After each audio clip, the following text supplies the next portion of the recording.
الحمد لله نحمده ونستعينه ونستغفره ونعوذ بالله من شرور أنفسنا ومن سيئات أعمالنا من يهده الله فلا مضل له ومن يضلل فلا هادي له وأشهد أن لا إله إلا الله وحده لا شريك له وأشهد أن محمدا عبده ورسوله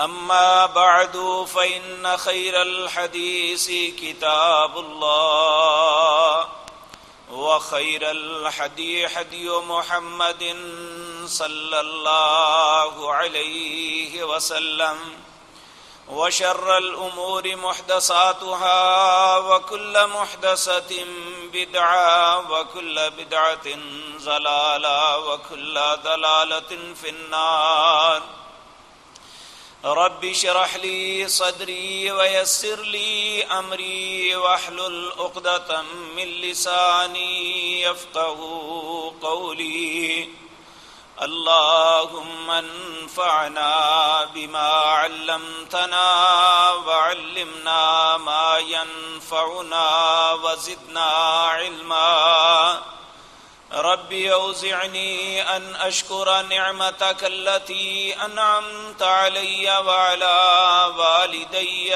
وأن أعمل صالحا ترضاه وأصلح لي في ذريتي إني تبت إليك وإني من المسلمين أعوذ بالله السميع العليم من الشيطان الرجيم بسم الله الرحمن الرحيم إن الذين لا يؤمنون بآيات الله لا يهديهم الله ولهم عذاب أليم إنما يفتري الكذب الذين لا يؤمنون بآيات الله وأولئك هم الكاذبون من كفر بالله من بعد إيمانه إلا من أكره وقلبه مطمئن بالإيمان ولكن من شرح بالكفر صدرا فعليه غضب من الله ولهم عذاب عظيم ذلك بأنه مستحب الحياة الدنيا على الآخرة وأن الله لا يهدي القوم الكافرين أولئك الذين طبع الله على قلوبهم وسمعهم وأبصارهم وأولئك هم الغافلون لا جرم أنهم في الآخرة هم الخاسرون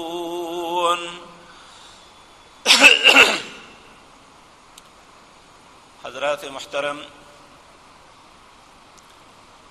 گزشتہ مجلس میں اس بات پہ ہم نے غور کیا تھا کہ نبی کریم صلی اللہ علیہ وسلم کا ارشاد ہے، آپ نے فرمایا لا ضرر ولا ضرار، نہ اپنے آپ کو تکلیف دو نہ کسی کے لیے تکلیف کا سبب بنو۔ ان میں کچھ باتیں آپ کے سامنے عرض کی تھی۔ حقیقت بات یہ ہے کہ اللہ نے جو انسانوں کے لیے قانون بنائے ہیں چاہے وہ قوانین قرآن عزیز کے اندر ہیں یا اللہ نے اپنے نبی کی زبان سے ہم تک پہنچائے ہیں، اگر ہم اپنے ایمان کے دعوے میں سچے ہیں تو پھر یہ یقین جانیے کہ وہ ہماری خیر کے لیے ہیں، کیونکہ جہاں بھی ایسا حکم دیا جاتا ہے، دو لفظ کہتے ہیں نبی کریم صلی اللہ علیہ وسلم، من کان یؤمن باللہ والیوم الآخر، جو اللہ پر اور آخرت پہ یقین رکھتا ہے اسے یہ کام کرنا چاہیے، جو اللہ اور آخرت پہ یقین رکھتا ہے اسے یہ کام نہیں کرنا چاہیے۔ وہ کام جو انسان کی انفرادی زندگی میں، خاندانی زندگی میں، اجتماعی زندگی کو برباد کر دیتا ہے، ان میں ایک بہت بڑا گناہ ہے جس کا تذکرہ آپ کے سامنے آج عرض کرنا ہے۔ جو انسان سے ایمان چھین لیتا ہے، انسان اسلام کے دائرے کے اندر سے نکل جاتا ہے، لیکن جس معاشرے میں میں اور آپ رہتے ہیں اس میں یہ سرطان کی طرح پھیل چکا ہے۔ وہ چیز ہے جھوٹ اور اس کی برائی۔ اللہ رب العزت، یہ سورت نحل ہے، 14واں پارہ ہے، اس کی آیت نمبر 104، اللہ کہتے ہیں ان الذین لا یؤمنون بآیات اللہ، وہ جو لوگ جو اللہ کی آیات پہ ایمان نہیں رکھتے، لا یہدیہم اللہ، اللہ انہیں کبھی ہدایت نہیں دے گا، وَلَهُمْ عَذَابٌ عَلِيمٌ، اور ان کے لیے دردناک عذاب ہے۔ اب سوال یہ پیدا ہوتا ہے، کون ہے جو اسلام کا دعویٰ رکھے اور اللہ کی آیات پہ ایمان نہیں رکھتا؟ تو اللہ رب العزت اس کا جواب اگلی آیت میں دیتے ہیں۔ اللہ فرماتے ہیں انما یفتری الکذب الذین لا یؤمنون بآیات اللہ، کوئی بھی شخص جو جھوٹ گڑتا ہے، یعنی اس چیز کی بنیاد کوئی نہیں ہے، جو جھوٹی بات گھڑتا ہے، انما یفتری الکذب الذین، جو بھی جھوٹی بات بناتا ہے وہ کسی بھی اعتبار سے بناتا ہے، اس میں اس کا فائدہ ہے یا نہیں ہے کچھ بھی، انما یفتری الکذب الذین، جو بھی جھوٹ گڑتا ہے، لا یؤمنون بآیات اللہ، اللہ کہتے ہیں یہ میری آیات پہ ایمان نہیں رکھتا۔ اب یہ ایک ایسی وارننگ ہے،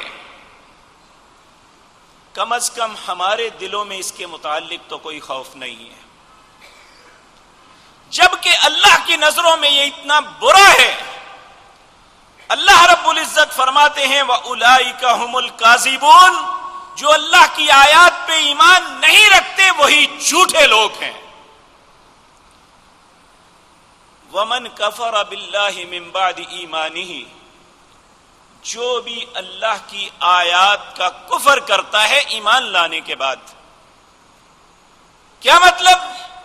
کہ ایک شخص کو اللہ نے اسلام کی توفیق بخشی ہے، ایمان کی نعمت دی ہے، اس کے بعد اگر وہ جھوٹ بولتا ہے، جھوٹی بات کرتا ہے، تو یہ حقیقتاً وہ ایمان کے چوغے کو اپنے گلے سے اتار کے کفر کا چوغا پہن رہا ہے۔ لیکن بدقسمتی، یاد رکھیں ہماری زندگی کی بہت سی مصیبتوں کا سبب ایک یہ بھی ہے۔ نبی کریم صلی اللہ علیہ وسلم نے اس کے متعلق فرمایا، آپ لوگوں کے سامنے بیٹھے ہوئے کہا الا انبئکم باکبر الکبائر، اے لوگوں تمہیں بتاؤں کہ کبیرہ گناہوں میں جو ٹاپ موسٹ گناہ ہیں، جو سب سے بڑے گناہ ہیں، وہ نہ بتاؤں؟ لوگوں نے عرض کیا ہاں یا رسول اللہ صلی اللہ علیہ وسلم، ہمیں بتائیے کہ سب سے بڑے کبیرہ گناہ کون سے ہیں؟ آپ نے 3 گناہوں کا نام لیا۔ آپ نے فرمایا سب سے بڑا، جو 1 نمبر پہ سب سے بڑا گناہ ہے، یہ نہیں کہا قتل ہے، یہ نہیں کہا چوری ہے، اور کسی ایسی جرم کا نام نہیں لیا، کہا سب سے بڑا گناہ یہ ہے الاشراک باللہ، کہ انسان اللہ کے ساتھ شرک کرے۔ اب شرک کیا ہے کہ انسان کے لیے لازم ہے کہ وہ اللہ کی وحدانیت پہ یقین رکھے، اسے ہر معاملے میں اکیلا تصور کرے، وہ اپنی ذات اور صفات کے اندر وحدہ لا شریک ہے، جس اللہ نے اسے پیدا کیا ہے یہ اس کے ساتھ ہی دوسرا ملا دے۔ یہ بات کہہ کے کہ وہ بھی تو اللہ کے بندے ہیں، انہیں اللہ نے ہی پیدا کیا ہے، اللہ نے انہیں اختیارات دیے ہیں۔ کون ہے کائنات کے اندر جسے اللہ نے اپنا اختیارات دے دیے ہیں؟ یہ دنیا کا سب سے بڑا جھوٹ ہے جو اللہ پہ باندھا جاتا ہے۔ اس لیے کہا الاشراک باللہ، سب سے بڑا گناہ کیا ہے؟ اللہ کے ساتھ شرک کرنا۔ اور دوسرا وعقوق الوالدین، ماں باپ کی نافرمانی۔ اللہ کی ذات کے بعد انسان اگر دنیا میں آیا ہے تو وہ والدین کی وجہ سے ہے، اور اگر اسے زندگی ملی ہے اور اس کی تربیت ہوئی ہے اور اس کے ساتھ شفقت کا معاملہ ہوا ہے تو اس کے والدین نے کیا ہے۔ ماں باپ نے محنت اور مشقت کر کے اپنے بچوں کو جوانی تک پروان چڑھایا، انہیں تعلیم دی، انہیں کام پہ لگایا، زندگی کی ہر سہولت مہیا کرنے کی کوشش کی اپنی استطاعت کے مطابق۔ کہا میری ذات کے بعد اگر کائنات کے اندر کوئی ایسی ہے تو وہ تمہارے ماں باپ ہیں، ان کی نافرمانی نہ کرنا۔ وعقوق الوالدین، دوسرا عظیم ترین گناہ یہ ہے کہ ماں باپ کی نافرمانی کرنا، اور تیسرا عظیم ترین گناہ یہ ہے قول الزور، جھوٹی بات کہنا، جھوٹ بولنا، شہادت الزور، جھوٹی شہادت دینا۔ یہ دونوں کلمات رسول اللہ نے اتنی مرتبہ کہے کہ صحابہ کہتے ہیں ہم دل میں کہنے لگے کاش آپ خاموش ہو جائیں۔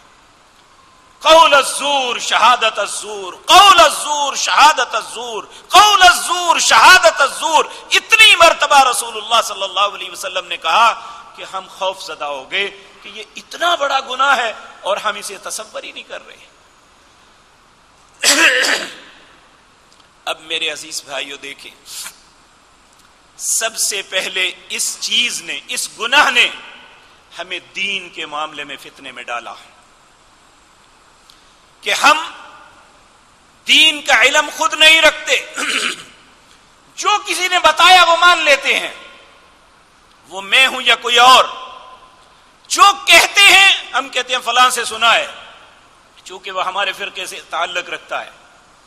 یاد رکھیں انبیاء کی ذات کے علاوہ کوئی کتنا ہی بڑا انسان، کتنا ہی علم والا، کتنے ہی تقوی والا کیوں نہ ہو، اگر وہ جان بوجھ کے نہ بھی کرے تو پھر بھی اس سے غلطی ہو جاتی ہے۔ لیکن جس معاشرے میں میں اور آپ رہتے ہیں، واللہ باللہ ثم تاللہ، ہم اتنے بے خوف ہیں اس محراب و منبر پہ کھڑے ہو کے، قرآن سامنے کھول کے، اللہ کے رسول کی حدیث سامنے رکھ کے لوگوں کے سامنے جھوٹ بولتے ہیں اور ہمیں اس بات پہ شرم نہیں ہے۔ بظاہر لوگ سمجھتے ہیں یہ ہمارے رہبر ہیں، یہ ہماری رہنمائی کرنے والے ہیں، لیکن حقیقت بات یہ ہے کہ اپنے مفادات کے لیے، اپنے فرقے کے لیے اللہ کی آیات کو مسخ کرنے کی کوشش کرتے ہیں، اللہ کی آیات کی تعویل کرتے ہیں، اور صرف اپنے مقاصد کو حاصل کرنے کے لیے لوگوں کو اللہ کے رستے پہ چلنے سے روک رہے ہیں۔ یہ ایک ایسی چیز ہے جس نے امت مسلمہ کو، خصوصاً بر صغیر کے مسلمانوں کو بہت زیادہ فتنے میں مبتلا کیا ہوا ہے، اور ہم زندگی کے بہت سے معاملات جو سفید جھوٹ پہ ہوتے ہیں ہم دین سمجھ کے وہ کر رہے ہوتے ہیں۔ ایک ضیاء حدیث رسالہ آتا ہے، اس میں ایک ہر دفعہ 2 صفوں پہ ایک مضمون آتا ہے، وہ احادیث جو معروف نہیں ہے لیکن ہے صحیح، اور وہ احادیث جو لوگوں میں معروف ہیں لیکن صحیح نہیں ہے، ان میں کل ایک حدیث پڑھی کہ نبی کریم صلی اللہ علیہ وسلم نے فرمایا بہت سے لوگ جو نماز پڑھنے والے ہیں 60 سال تک نماز پڑھتے ہیں، لیکن ان کی زندگی کی ایک نماز بھی یہ حیثیت نہیں پاتی کہ وہ اللہ کے ہاں قبول ہو جائے۔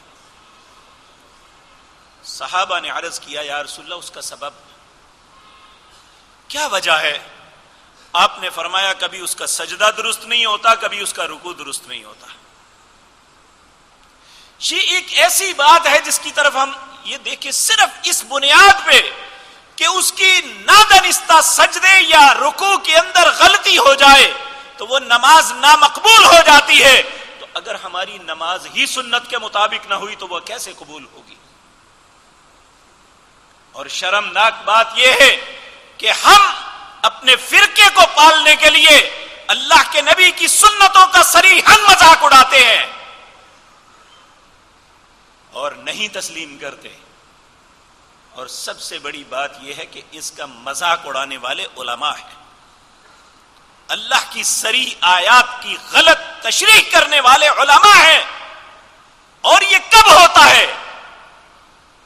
جب انسان حلال حرام کی تمیز چھوڑ دے، اس کے پیٹ میں رزق حلال نہ جائے، اسے ان باتوں کی تمیز نہ رہے، تو پھر اس کا زبان جو چاہتا ہے بکتا ہے۔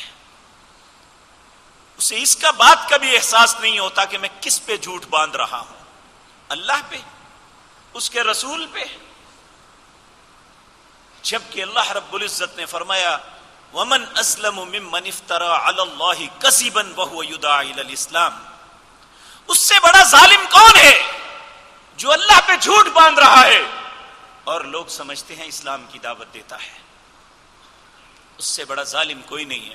لیکن یہ ساری باتیں جب انسان ان کو نہیں تسلیم کرتا تو کیا مطلب ہے اس کا؟ ان الذین لا یؤمنون بآیات اللہ، یہ وہ لوگ ہیں جو اللہ کی آیات پہ ایمان نہیں رکھتے، اولئک ھم الکاذبون، یہ جھوٹے ہیں۔ جس معاشرے کے اندر یہ شرم و حیا باقی نہ رہے کہ وہ دین کے معاملے میں سچ بولنے کے لیے تیار نہیں ہے، اس معاشرے کے دوسرے معاملات کا کیا ہوگا؟ اس لیے ضروری ہے کہ جب جھوٹ ہر طرف پھیل جائے، اور ایک حدیث میں نبی کریم صلی اللہ علیہ وسلم نے فرمایا میری امت کے اندر سب سے پہلے جو چیز سلب ہوگی وہ دیانت و امانت ہوگی۔ حضرت ابو درداء رضی اللہ تعالی عنہ نبی کریم کے ایک بڑے متقی صحابی ہیں، کہنے لگے کہ ایک وقت تھا کہ جب ہم کاروبار کرتے تھے، معاملہ کرتے تھے، ہم صرف یہ دیکھتے تھے یہ مسلمان ہے، پھر ہمارے ذہن میں سوچ بھی نہیں تھی کہ یہ ہم غلط کرے گا۔ لیکن اب مسلمان کے ساتھ یہ سوچنا پڑتا ہے یہ امانت دار بھی ہے۔ یہ ایک صحابی، یعنی جب 50 60 70 100 سال گزرے ہوں گے اس وقت ایک صحابی یہ بات کر رہا ہے کہ امت کے اندر یہ کیفیت بن گئی، تو آج تو ہر طرف جھوٹ کا دورہ ہے۔ اور یقین مانیے کہ انسان غیر مسلمان پہ یقین کرنے کے لیے تیار ہوتا ہے، مسلمان پہ یقین کرنے کے لیے نہیں تیار ہوتا۔ اس کا سبب کیا ہے؟ کبھی ہم نے سوچا ہے؟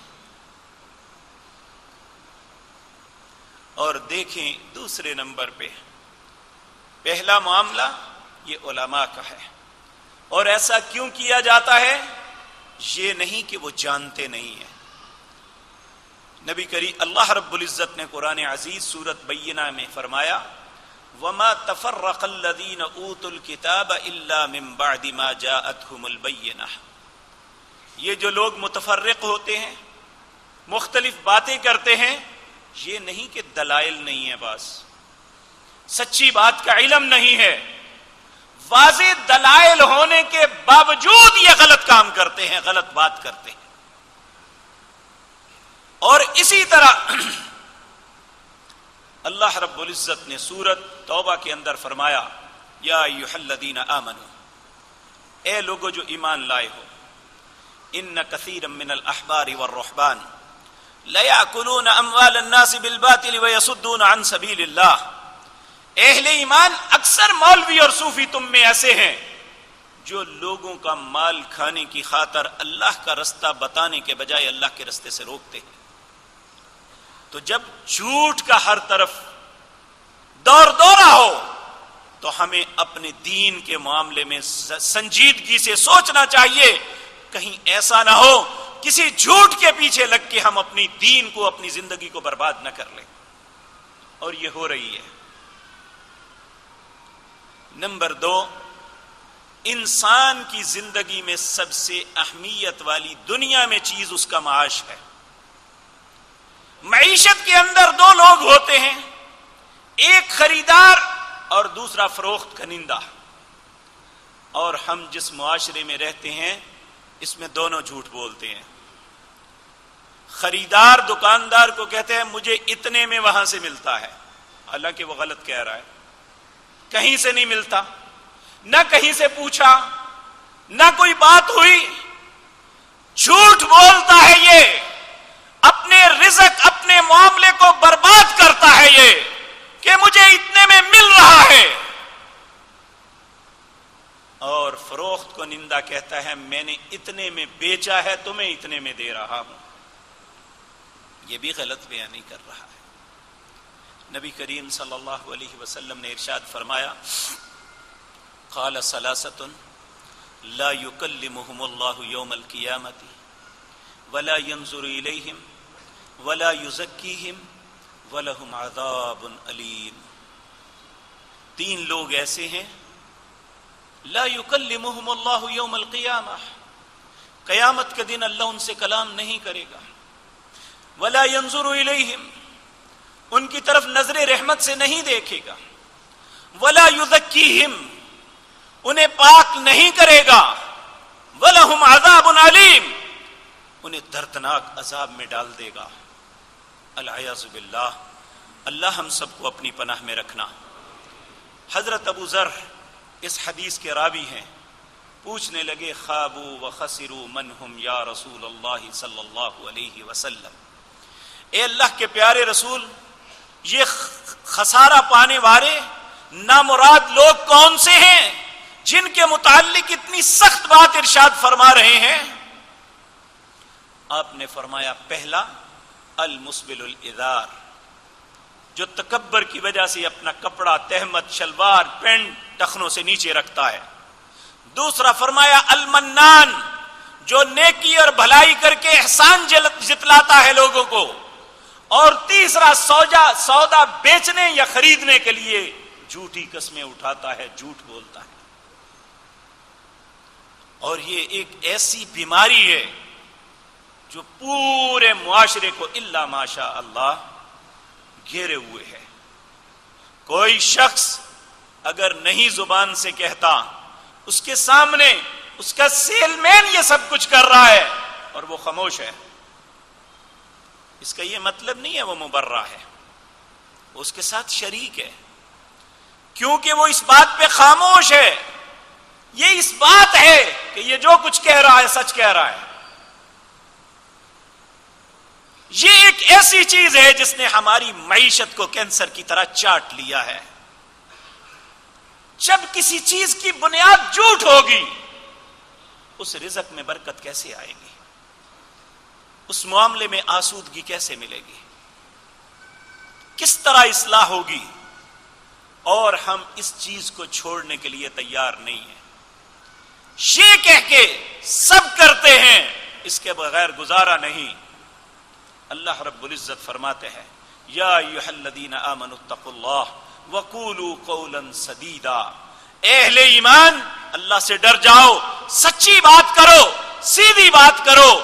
یصلح لکم اعمالکم، میں تمہارا رب تمہیں یقین دلاتا ہوں کہ اگر سچ بولو گے، سیدھی بات کرو گے، یصلح لکم اعمالکم، تمہارے سارے معاملات کو سیدھا میں رکھوں گا۔ تو جب ہم یہ سمجھیں کہ اس کے بغیر گزارا نہیں ہے، تو اس کا مطلب کیا ہے کہ ہم اللہ کو کہہ رہے ہیں اللہ آپ نے سچ نہیں کہا، ہم صحیح سمجھتے ہیں۔ ہم اپنے رب کو جھوٹا کہتے ہیں۔ اور یاد رکھیں یہ اتنا عظیم جرم ہے. اللہ رب العزت فرماتے ہیں وَيَوْمَ الْقِيَامَةِ تَرَى الَّذِينَ كَذَبُوا عَلَى اللَّهِ وُجُوهُهُمْ مُسْوَدَّةٌ. جو شخص دنیا کے اندر اللہ پہ جھوٹ باندھتا ہے، کہتا ہے اللہ نے غلط کہا ہے، یا ایک عالم دین اللہ پہ جھوٹ باندھتا ہے، اللہ نے جو نہیں کہا وہ لوگوں کو کہتا ہے، اللہ کہتا ہے ایسے ذلیل انسان کا چہرہ قیامت کے دن کالا کر دوں گا. وَيَوْمَ الْقِيَامَةِ تَرَى الَّذِينَ كَذَبُوا عَلَى اللَّهِ وُجُوهُهُمْ مُسْوَدَّةٌ أَلَيْسَ فِي جَهَنَّمَ مَثْوًى لِلْمُتَكَبِّرِينَ.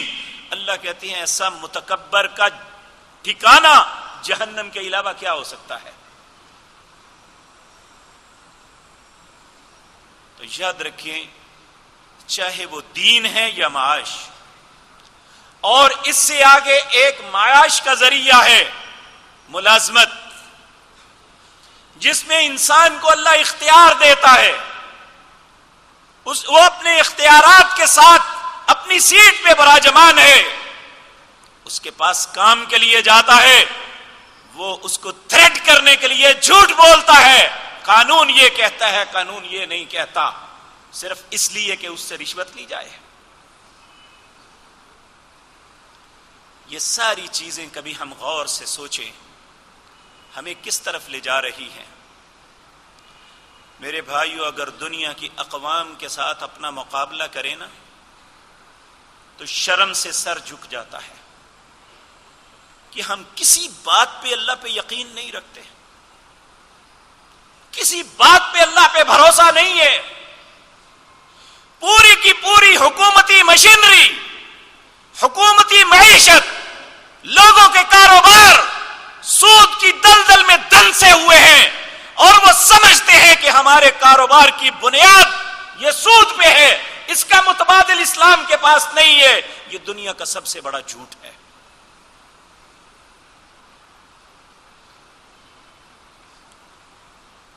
اور یاد رکھیں جب بھی کسی قوم نے اس خباثت سے، اس جھوٹ سے جو اللہ پہ باندھا جاتا ہے، اس سے اپنی جان کو چھڑایا ہے تو اللہ اس کی مدد کرتا ہے. دنیا کے اندر بہت بڑی مثال ترکی کی ہے کہ اس قوم نے، آج سے 10 سال پیچھے چلے جائیں، ان کی معیشت کی کیفیت کیا تھی، ان کی کرنسی کی ویلیو کیا تھی. وہ دنیا کے سود خوروں کے ہاتھوں شکنجوں میں وہ بری طرح پھنسے ہوئے تھے. اور وہ قوم بھی یاد رکھیں ہماری طرح ہزاروں قبروں کی پجاری تھی.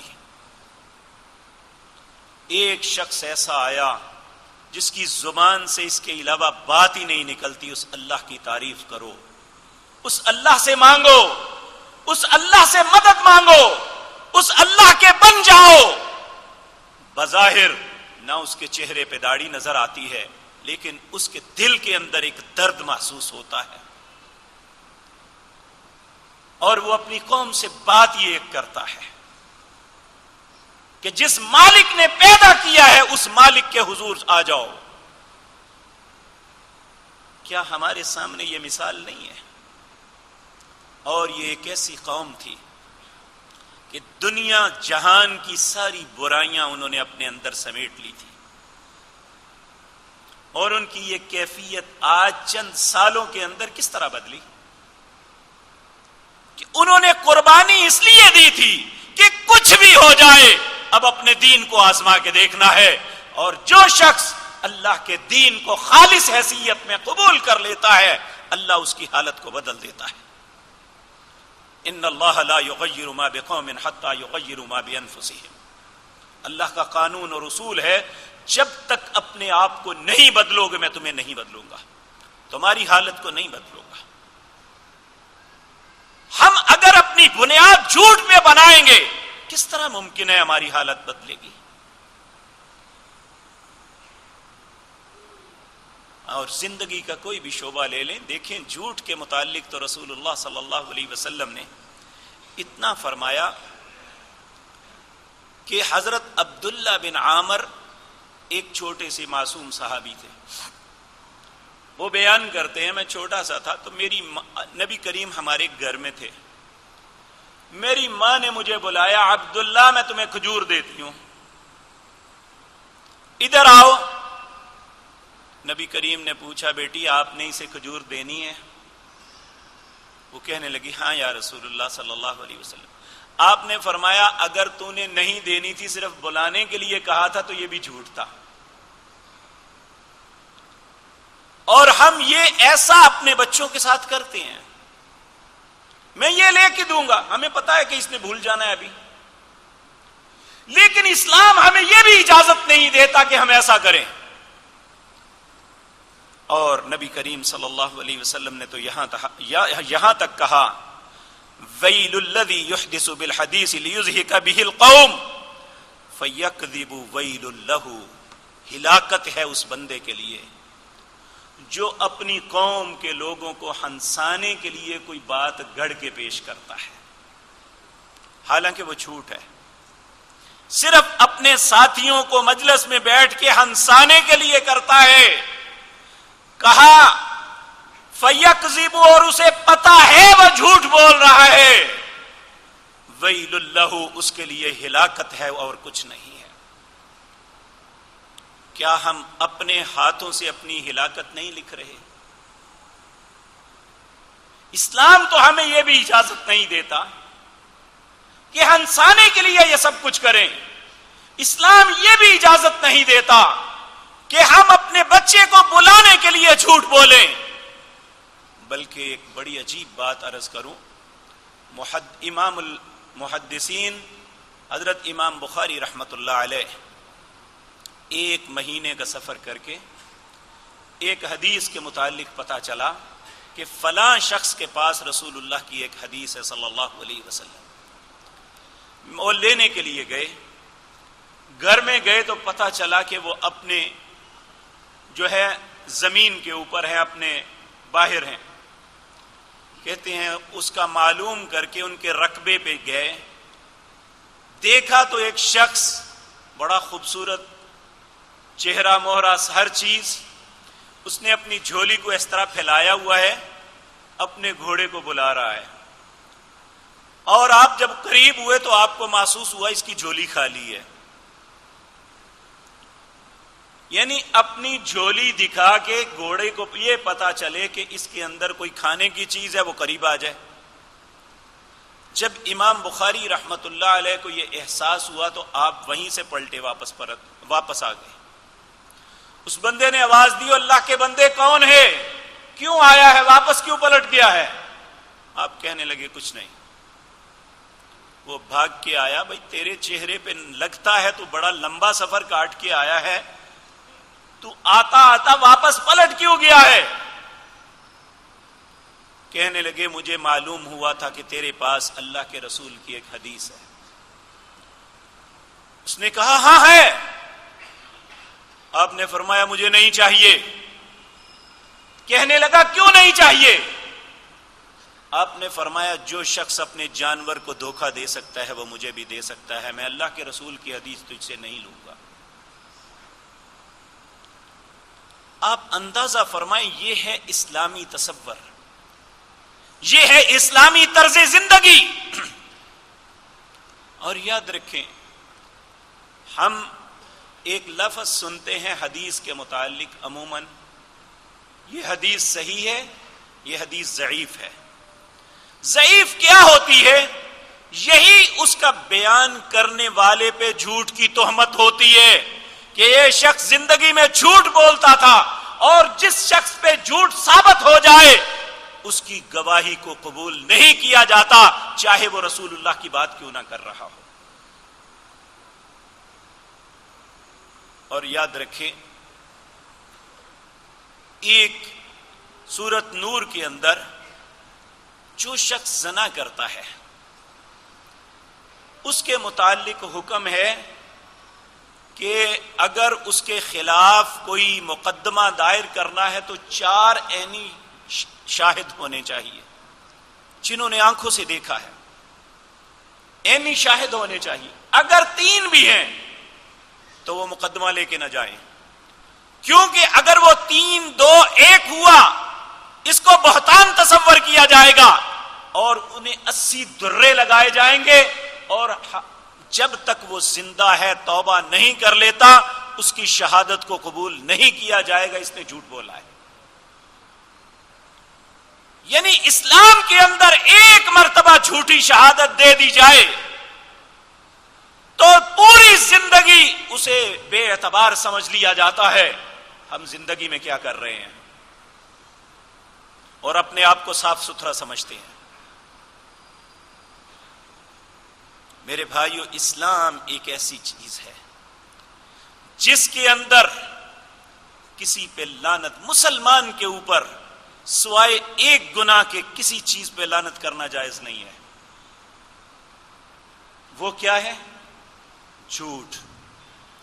نبی کریم صلی اللہ علیہ وسلم آپ نے فرمایا جب اسی طرح ایک شخص کسی پہ زنا کا الزام لگاتا ہے، وَلَمْ يَكُنْ لَهُمْ شُهَدَاء، اس میں شہادتی نہیں پاتا، تو پھر حکم ہے وہ لعان کریں۔ لعان کیا ہے؟ کہ 3 مرتبہ یہ کہے کہ جو کچھ میں کہتا ہوں سچ کہتا ہوں، اگر میں غلط کہوں تو اللہ کے ہاں مجرم۔ 5ویں دفعہ وہ یہ کہے اگر میں جھوٹ بولوں تو مجھ پہ اللہ کی لعنت ہو۔ تو اللہ رب العزت نے ثم نبتہل فنجعل لعنت اللہ علی الکاذبین، 5ویں دفعہ یہ کہے اگر میں غلط کہتا ہوں تو مجھ پہ اللہ کی لعنت، کیونکہ جھوٹوں کے اوپر اللہ کی لعنت ہوتی ہے۔ اور اسی طرح جب نبی کریم صلی اللہ علیہ وسلم کا مباہلہ ہوا عیسائیوں کے ایک گروہ کے ساتھ جو آپ کے پاس آئے تھے، تو آپ نے کہا کہ تم بھی اپنے خاندان کے افراد کو لے آؤ، میں بھی لے آتا ہوں، اور وہاں ایک دعا مانگتے ہیں ان لعنت اللہ علیہ ان کان من الکاذبین، اگر دونوں میں جو جھوٹا ہے اس پہ اللہ کی لعنت ہو۔ تو میرے عزیز بھائیو یہ عرض کروں، عیسائی ڈر کے بھاگ گئے تھے کہ اگر نبی کی زبان سے یہ لفظ نکل آیا تو ہمیشہ کے لیے اللہ کی لعنت کے مستحق بن جائیں گے، لیکن ہمیں خوف نہیں ہے۔ عیسائی بھاگ گئے تھے کہ یہ اللہ کے نبی ہیں، ان کی زبان سے یہ لفظ نکل گیا اور انہیں پتا تھا کہ ہم جھوٹ بول رہے ہیں۔ اور آپ دیکھتے ہیں آج بھی مفادات کی جنگ میں کبھی قسم یا قرآن کا معاملہ آتا ہے، جس کے دل میں ذرہ برابر بھی خوف خدا ہے، چاہے وہ سچا بھی ہو، کہتا ہے بھائی پیسے جاتے ہیں جانے دو، میں یہ کام نہیں کروں گا۔ اور جو شخص جس کے دل میں اللہ کا خوف نہیں ہے، اللہ رب العزت اس کے متعلق فرماتے ہیں ان الذین یشترون بعہد اللہ وایمانہم ثمنا قلیلا، وہ لوگ جو اپنی قسموں کے ساتھ دنیا کا تھوڑا سا مول کماتے ہیں، اپنی قسموں کو بیچ کے، غلط بیانی کر کے، جھوٹ بول کے، اللہ کے نام پہ جھوٹ بول کے، اللہ کی کلام پہ ہاتھ رکھ کے جھوٹ بول کے، ان الذین یشترون بعہد اللہ وایمانہم ثمنا قلیلا، جو دنیا کا مال لے لیتے ہیں، اللہ فرماتے ہیں اولئک لا خلاق لہم فی الآخرہ، اس بندے کا آخرت میں کوئی حصہ باقی نہیں رہتا۔ ولا یکلمہم اللہ، اللہ ایسے بندے سے کبھی کلام نہیں کرے گا۔ ولا ینظر الیہم، اللہ اس پہ نظر رحمت سے نہیں دیکھے گا یوم القیامت، قیامت کے دن۔ ولا یزکیہم، اللہ اسے کبھی پاک نہیں کرے گا۔ وَلَهُمْ عَذَابٌ عَلِيمٌ، سورۃ آل عمران ہے۔ اللہ رب العزت آج کتنے معاملے ہیں ہم چند ٹکوں کے لیے کہ صرف ہمارا مفاد ہمیں مل جائے، یہ پیسوں کی بات رہ جائے، ہماری خاندان میں ناک رہ جائے، اللہ کے کلام کو سر پہ رکھ کے جھوٹ بول دیتے ہیں۔ اللہ رب العزت فرماتے ہیں ان الذین یشترون بعہد اللہ وایمانہم ثمنا قلیلا اولئک لا خلاق لهم فی الآخرہ ولا یکلمہم اللہ ولا یکلمہم اللہ ولا ینظر الیہم یوم القیامہ ولا یزکیہم ولہم عذاب علیم۔ اس کے لیے دردناک عذاب ہے، العیاذ باللہ۔ اللہ ہم سب کو بچا دے۔ لیکن جب ہم اپنے گریبان میں دیکھتے ہیں، اپنے کردار کا مشاہدہ کرتے ہیں، من حیث القوم، چاہے انفرادی ہماری زندگی ہے، خاندانی زندگی ہے، اجتماعی زندگی ہے، ہر شخص ہر مقام پہ جھوٹ بولتا نظر آتا ہے۔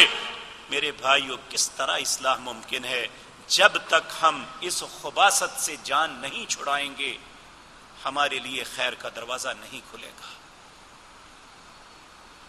تو اللہ مالک سے دعا کرتے ہیں، نبی کریم صلی اللہ علیہ وسلم آپ 4 چیزوں کے لیے اللہ سے پناہ طلب کرتے ہیں۔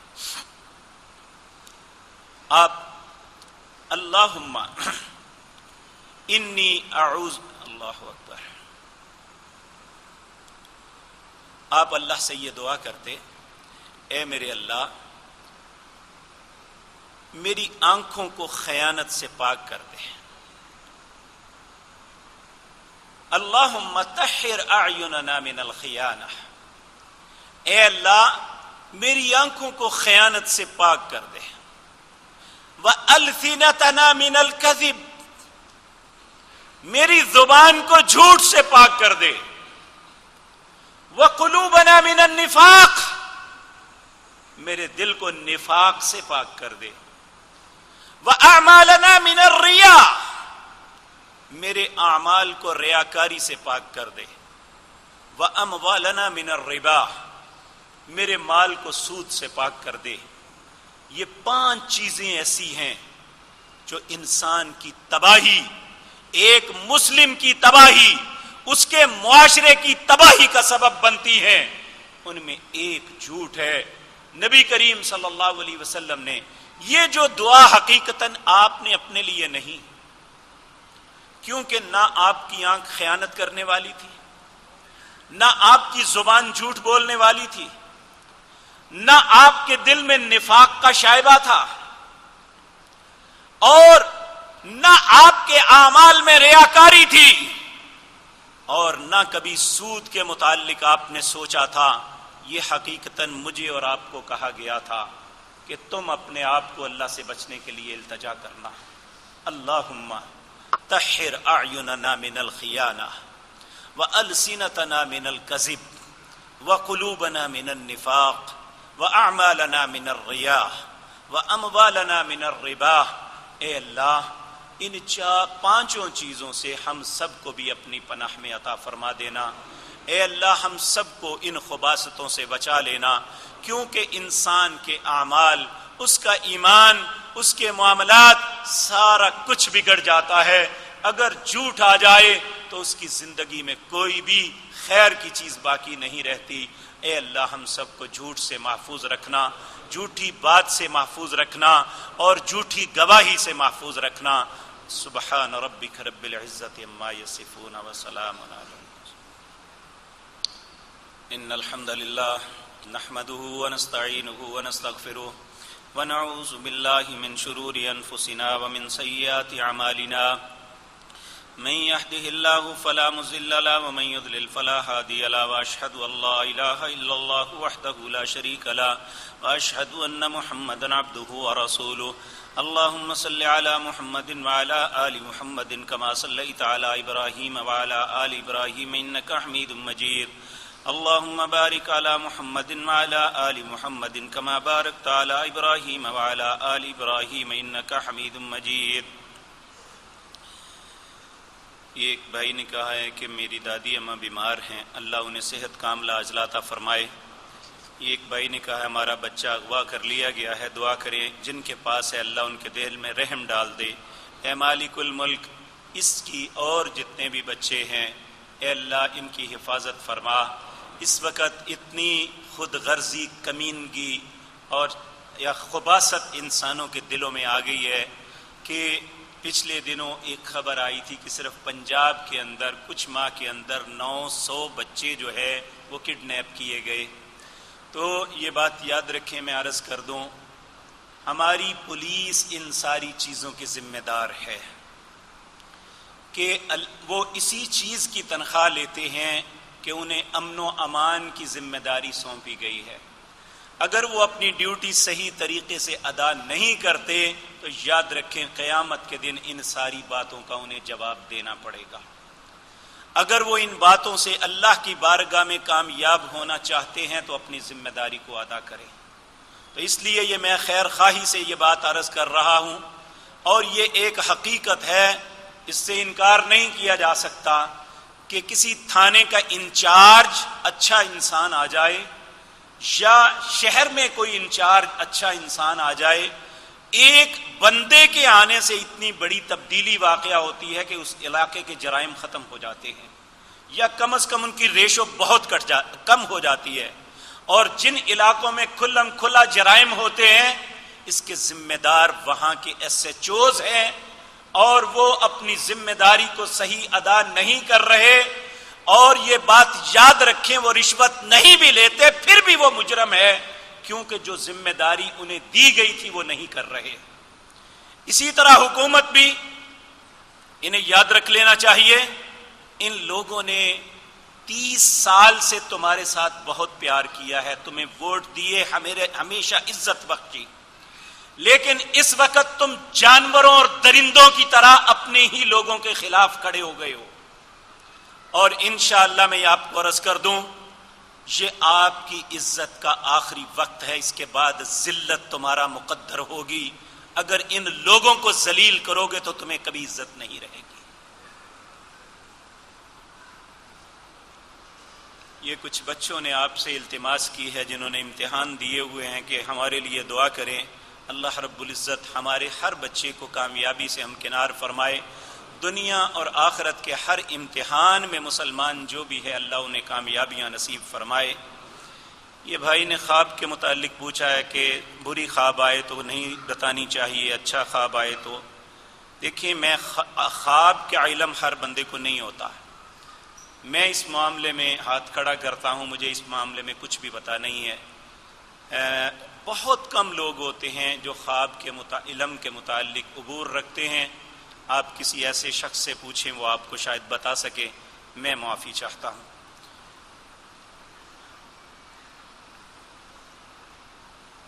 یہ ایک اعلان ہے خواتین کے لیے. کشمیریوں کی صورتحال کے پیش نظر ان سے احساس ہمدردی تحریک آزادی کشمیر کانفرنس برائے خواتین 7 اگست بروز اتوار صبح 9 بجے بمقام مرکز اقصی میں منعقد ہو رہی ہے. یعنی اپر شناب کے کنارے پہ جو ادارہ بن رہا ہے اس میں یہ گن مین کو ایک گھڑی ملی ہے وضو کی جگہ سے, جس بھائی کی ہو وہ ان سے لے سکتا ہے. ایک بھائی نے پوچھا ہے میں اپنی نمازوں کو سنت کے مطابق پڑھنا چاہتا ہوں, نماز کے موضوع پر کون سی کتاب ہے رہنما. آپ میں کوئی بھی حدیث کی کتاب, کوئی بھی, بخاری سے لے کر بلوغ المرام تک, اس کا کتاب الصلاۃ نکالیں, اس کے اندر ہر چیپٹر الگ الگ ہے. کتاب الصلاۃ نکالیں, نبی کریم صلی اللہ علیہ وسلم کی جو بھی صحیح حدیث ہے اس کے مطابق آپ عمل کریں, انشاءاللہ وہ آپ کی نماز سنت کے مطابق ہوگی. میں یہ بات عرض کر دوں کہ بعض لوگ یہ غلط فہمی ڈالنے کی کوشش کرتے ہیں کہ دیکھیں جی حدیث 2 قسم کی آتی ہے, کرنے کی بھی نہیں بھی کرنے کی. اگر وہ حدیث صحیح ہے تو 2 قسم کی نہیں ہو سکتی, یہ ممکن نہیں ہے. نہ آیات میں آپس میں تضاد ہے, نہ احادیث میں آپس میں تضاد ہے. یہ ممکن ہے کہ ایک بات ضعیف ہو اور ایک صحیح ہو, یہ ہو سکتا ہے, لیکن دونوں باتیں صحیح حدیث میں ہوں اور وہ دونوں متضاد ہوں, ایسا نہیں ہو سکتا. اس لیے صحیح احادیث میں عرض کر دوں کہ صحیح بخاری, صحیح مسلم, اس میں ایک بھی روایت نہیں ہے جو ضعیف ہو. ابو داود, نسائی, ابن ماجہ اور اللہ اکبر ترمذی, یہ 4 صحاح 6 کی دوسری کتابیں ہیں. اس میں ضعیف اور صحیح دونوں احادیث ہیں. لیکن ان اماموں نے حدیث کے آگے لکھا ہوتا ہے ھذا حدیث صحیح، ھذا حدیث ضعیف۔ اس کے علاوہ اگر آپ اس کنفیوژن میں نہیں پڑھنا چاہتے تو شیخ ناصر الدین البانی رحمہ اللہ نے ان کو بھی الگ الگ کر دیا ہے، یعنی صحیح ابو داود، ضعیف ابو داود۔ ابو داود کی صحیح احادیث کو الگ کیا ہے، وہ ایک الگ کتاب ہے مستقل۔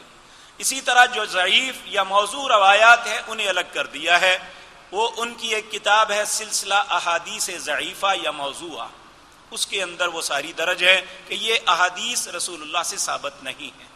تو آپ کوئی بھی لیں، میں یہ نہیں کہتا کہ فلاں بندے فلاں عالم کی کتاب لے، یہ نہیں کہتا، آپ حدیث کی کوئی بھی کتاب لیں، انشاءاللہ آپ کو اگر آپ اخلاص کے ساتھ اللہ سے دعا کریں اہدنا الصراط المستقیم، اللہ مجھے سیدھے رستے پہ گامزن کر دے، تو انشاءاللہ زیادہ دن نہیں، 1 دن 2 دن 4 دن، اس سے زیادہ نہیں، اگر آپ غور سے ان چیزوں کو پڑھ لیں گے تو آپ کو پرفیکٹ علم ہو جائے گا رسول اللہ کی نماز کا طریقہ کیا تھا۔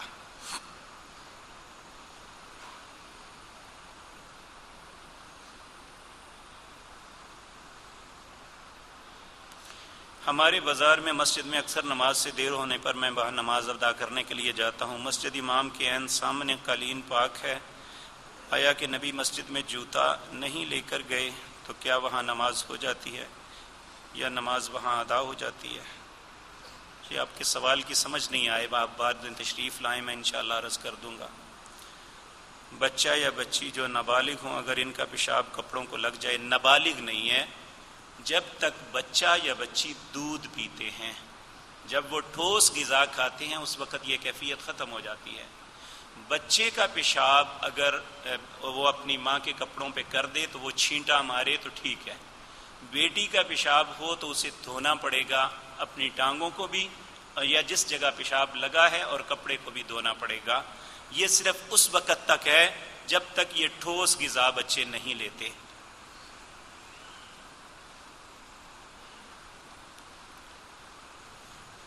کیا اب دستار عیدی کو اس کپڑوں میں دفن کرنا درست ہے کہ انہوں نے کہا تھا کفن کسی، یہ فضول بحث پورے ملک میں شروع ہوئی ہے، اس نے آنکھیں دی ہیں، یہ جائز ہے ناجائز ہے، یہ سارا معاملہ ہے۔ اب وہ شخص اللہ کے پاس چلا گیا ہے، جو درست کیا ہے اللہ اسے اجر دے، جو غلط کیا ہے ہماری دعا ہے اللہ معاف کرے، وگرنہ اللہ کا فیصلہ اپنی جگہ اٹل ہے۔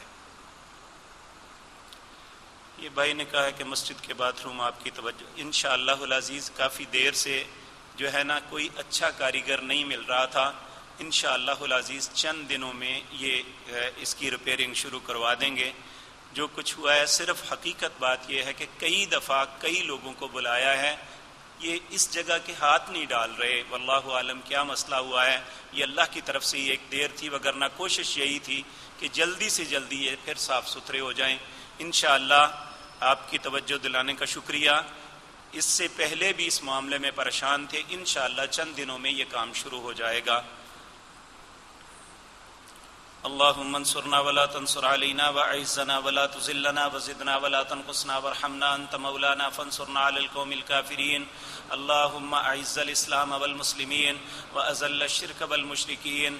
اللہم دمر اعداء الدین، اللہم دمر اعداء الدین، اللہم اہلک الحنود والیہود، اللہم انصر المظلومین فی کشمیر، اللہم انصر المظلومین فی سوریہ، اللہم انصر المظلومین فی فلسطین، اللہم انصر المظلومین فی کل مکان، اذہب الباس رب الناس واشف انت شافی لا شفاء الا شفاؤک شفاء لا یغادر سقما، اللہم اشفنا بشفائک وداونا بدوائک واغننا بفضلک عمن سواک۔ اے اللہ ہمارے بیماروں کو شفا عطا فرما، اے اللہ جو بھی مسلمان پریشان ہیں ان کی پریشانیوں کو دور فرما، اے اللہ ہمارے جو بھائی کسی بیماری میں مبتلا ہیں، انہوں نے آپریشن کروانے ہیں یا کوئی کسی قسم کی آزمائش ہے، اللہ اس آزمائش میں انہیں کامیابی فرما، اے اللہ سب پہ رحم فرما دے، اے اللہ ہم سب کو سچ بولنے والا بنا دے، اے اللہ ہماری زبان کو سچا بنا دے، اے اللہ ہم سب پہ رحم فرما دے، اے اللہ ہمارے بچوں کو ہر امتحانات میں کامیاب فرما دے، اے اللہ ہمارے بچوں کو ہماری آنکھوں کی ٹھنڈک بنا، اے اللہ ہمارے والدین پر رحم فرما، اے اللہ ہم سب کو اسلام کی حالت حالت میں زندہ رکھنا، اے اللہ اسی حالت میں موت نصیب فرمانا، اے اللہ مرنے سے پہلے پہلے معافی کی توفیق دے دینا، اے اللہ مرنے سے پہلے معافی کی توفیق دے دینا، اے اللہ ہمیں اپنے نفس کے شر سے بچا، اے اللہ شیطان کی شرارتوں سے بچا، اے اللہ گناہ اور بدکاریوں سے بچا، اے مالک الملک ہمیں اچھا اور باکردار مسلمان بنا،